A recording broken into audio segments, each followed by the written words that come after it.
topik atau indikator itu ya sebagaimana umumnya asesmen terhadap ekonomi yang prinsipnya kita jelaskan cukup panjang lebar itu adalah tentang 4 hal. Apa yang diproduksi dalam perekonomian?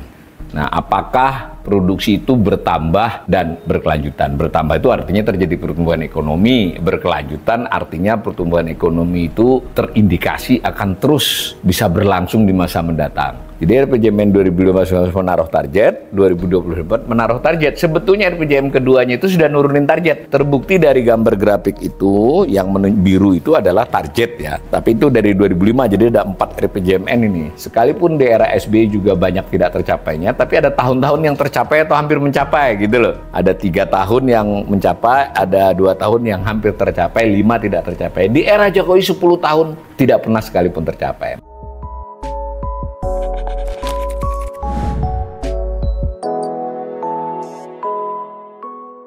Assalamualaikum warahmatullahi wabarakatuh. Selamat sore Ibu Bapak semuanya. Kami dari Bright Institute sebagaimana biasanya setiap Selasa sore melakukan webinar, merilis, menyampaikan hasil-hasil kajian, riset, baik yang sudah selesai ataupun masih ongoing, yang nanti sebagiannya ada berupa laporan. Untuk kali ini kami akan menyampaikan kajian kami tentang kinerja ekonomi di era Presiden Jokowi selama 10 tahun ya.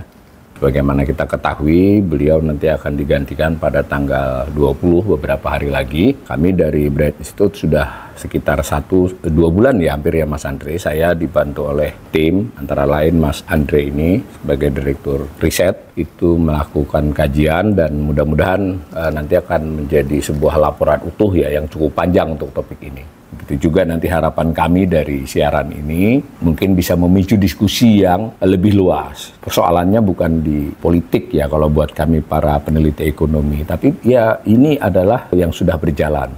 Ada kebijakan ekonomi yang dipimpin oleh Presiden Jokowi, hasilnya bagaimana? Karena kita perlu untuk melakukan evaluasi, asesmen, penilaian agar itu bisa dipakai oleh tidak hanya oleh pemerintahan berikut tapi juga oleh generasi-generasi selanjutnya. Nah, cara kami menganalisis, ya biasanya disebut juga dengan assessment, itu pada prinsipnya 2 sudut pandang pokok saja. Pertama, kami melihat kinerja ekonomi berdasarkan indikator utama, indikator ekonomi tentu ya, indikator ekonomi yang ditargetkan oleh Presiden sendiri. Ya, Presiden itu memiliki target yang ditetapkan di dalam rencana pembangunan jangka menengah nasional, itu 5 tahun, berarti ada dua RPJMN. Kita bandingkan antara beberapa target di sana dengan realisasinya. Yang kita pilih adalah indikator-indikator yang utama ya. Utama itu artinya itu memang lazim dalam analisis ekonomi menjadi acuan untuk menilai kinerja perekonomian suatu negara. Itu cara pertama kami. Cara kedua ya kita buat rentang waktu yang lebih panjang. Jadi kinerja realisasi beberapa indikator tadi dibuat lebih panjang. Kalau era pemerintahan Jokowi 10 tahun berarti kita bisa buat 20 tahun, bahkan kita buat 30 tahun. Untuk beberapa case kita bisa buat sejak zaman Soeharto untuk melihat perbandingannya.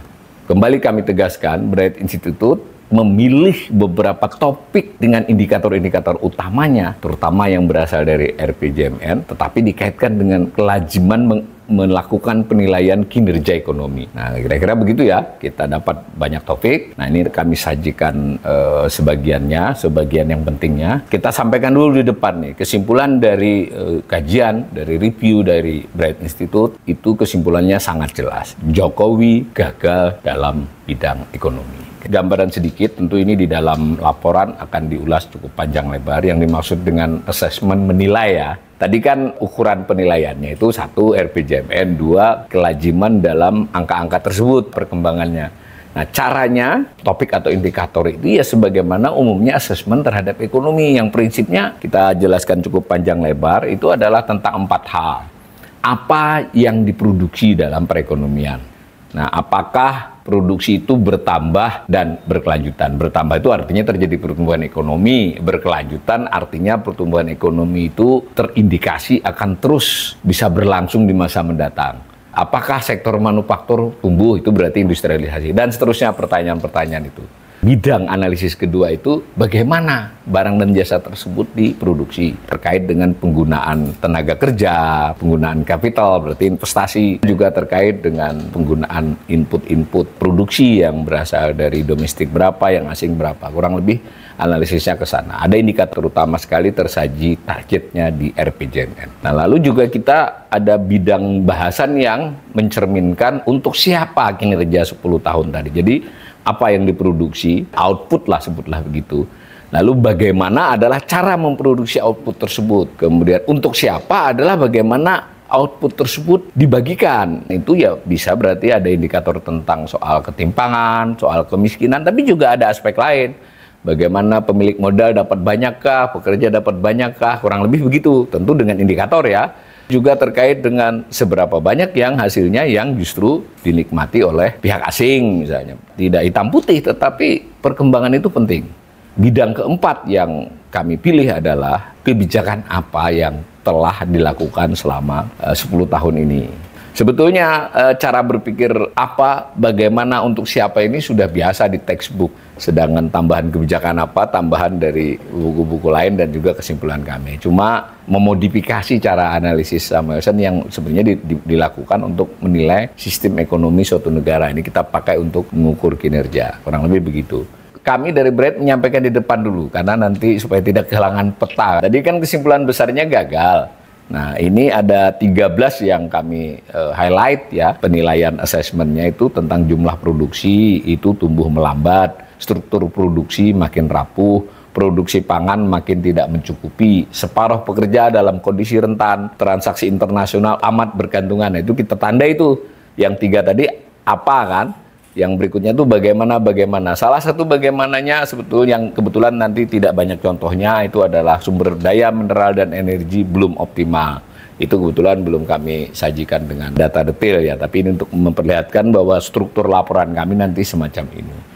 Nah, yang paling belakang juga 11, 12, 13. BRAIT menilai kebijakan pengelolaan APBN itu ditandai dengan defisit yang terus-menerus. Itu menunjukkan kebijakan yang tidak tepat. Pengelolaan utang juga mengkhawatirkan. Lalu kebijakan moneter dan perbankan. Jadi nggak hanya pemerintah ya, meskipun itu independen Bank Indonesia dan OJK itu, tetapi dalam konteks assessment adalah selama era pemerintahan Jokowi kan tetap harus berkoordinasi. Nah, semacam itu. Nah, itu gambaran besarnya. Nah, mari kita lihat satu-satu yang kami telisik ya, kami cermati, kami lakukan pengamatan di lembaga kami di BRAIT Institute. Pertama adalah pertumbuhan ekonomi. Ini kan memang sudah lazim nih, pertumbuhan ekonomi menjadi paling utama. Ya sederhana saja kesimpulannya bahwa pertumbuhan ekonomi era Jokowi tidak pernah mencapai target RPJMN. Jadi RPJMN 2015 menaruh target, 2024 menaruh target. Sebetulnya RPJMN keduanya itu sudah nurunin target. Terbukti dari gambar grafik itu, yang biru itu adalah target ya. Tapi itu dari 2005, jadi ada 4 RPJMN ini. Nah, perhatikan, sekalipun di era SBY juga banyak tidak tercapainya, tapi ada tahun-tahun yang tercapai atau hampir mencapai gitu loh. Ada 3 tahun yang mencapai, ada 2 tahun yang hampir tercapai, 5 tidak tercapai. Di era Jokowi 10 tahun tidak pernah sekalipun tercapai. Meskipun yang tahun 2020 berjalan ini kan masih nunggu, tapi sudah kelihatan kan angkanya hanya 5,0, 5,1. Sementara targetnya 6 berapa itu? Sekitar 6,2 atau 6,5 target. Nah, jadi jelas tidak tercapai. 10 tahun target ya, yang tetapkan oleh ya, pemerintah sendiri tidak pernah tercapai sekalipun. Nah, tidak pernah. Tuh. Jadi ini target yang dibuat pemerintah sendiri. Dibuat, Bu, dan ditandatangani oleh Presiden melalui peraturan Presiden. Jadi RPJMN itu payung hukumnya adalah peraturan Presiden. Nah, itu lalu kalau kita lihat dengan rentang waktu, time series ya bahasa kerennya, dari pertumbuhan dari tahun berapa itu 70 sampai dengan tahun 2024 ya ada gambar seperti itu. Bagaimanapun era Soeharto dari 1969, datanya 1970 ya pertumbuhannya, sampai 1997 itu mencatatkan rata-rata 6,77% per tahun.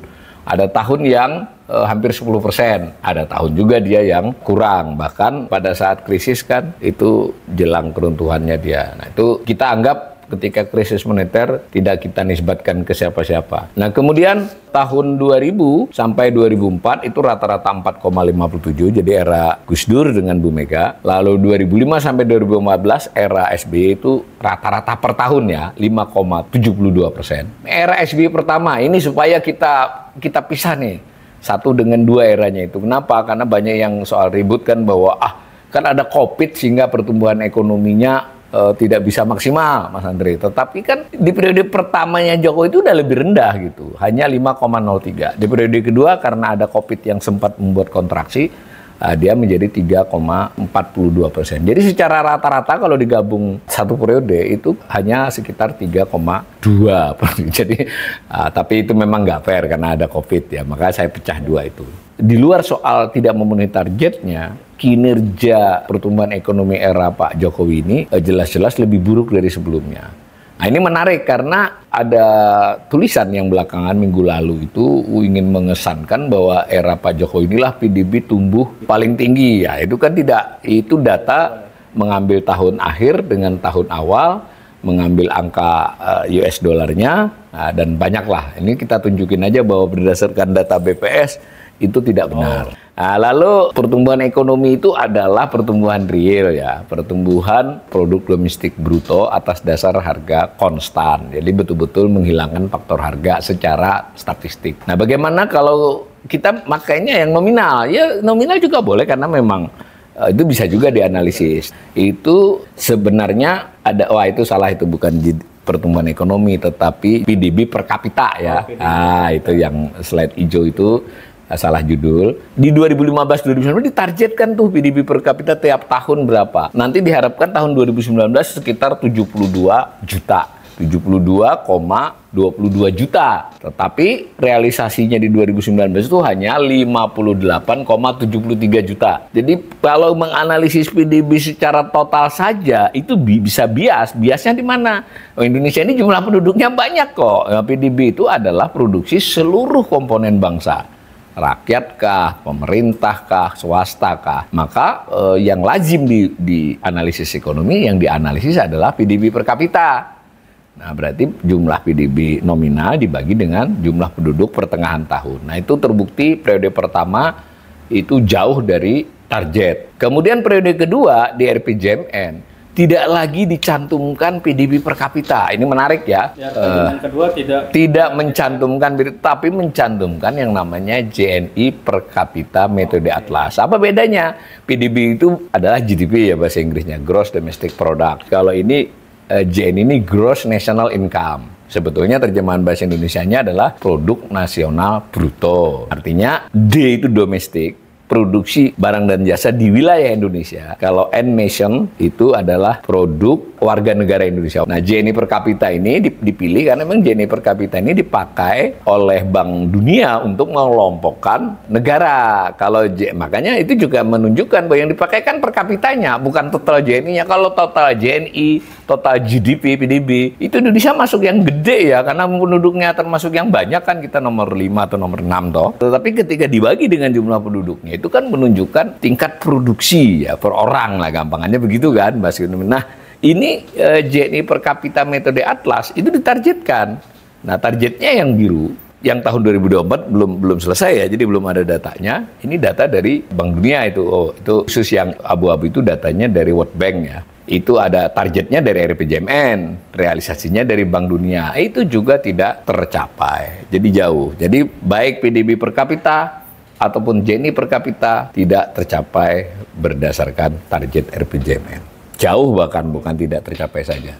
Nah, topik lain selain banyaknya produksi barang dan jasa, itu juga barang apa saja yang diproduksi itu kan bisa dikelompokkan. Karena ibaratnya pertumbuhan orang, itu kan ada orang yang tumbuhnya balance ya tambah tinggi, tambah lebar sedikit, tambah kuat, jadi tambah. Tapi ada yang tumbuhnya ke depan. Ya ini mohon maaf, ini bukan untuk penghinaan fisik ya, tapi untuk ilustrasi saja. Ya tumbuh tapi ke depan misalnya, atau ke samping, bukan ke atas. Nah itu kalau disederhanakan adalah sebuah perekonomian dibangun, dikelola, ya dalam hal ini kan 10 tahun cukup tuh waktu untuk melihatnya. Apakah pertumbuhan atau produksi barang dan jasa tadi memperkuat strukturnya, balance tidak, akan memungkinkan berkelanjutan nggak, kuat nggak? Yang biasa dipakai itu dua lah, tapi terutama sekali yang dipakai umum itu adalah sektor industri pengolahan atau manufaktur. Idealnya selama transformasi ekonomi suatu negara, ketika dia dari sebutlah negara yang relatif miskin atau berkembang hampir mungkin lalu menjadi negara makin maju, itu adalah terjadi yang disebut dengan industrialisasi. Industrialisasi sederhana lah definisinya. Peran sektor industri atau manufaktur itu makin besar dalam total perekonomian.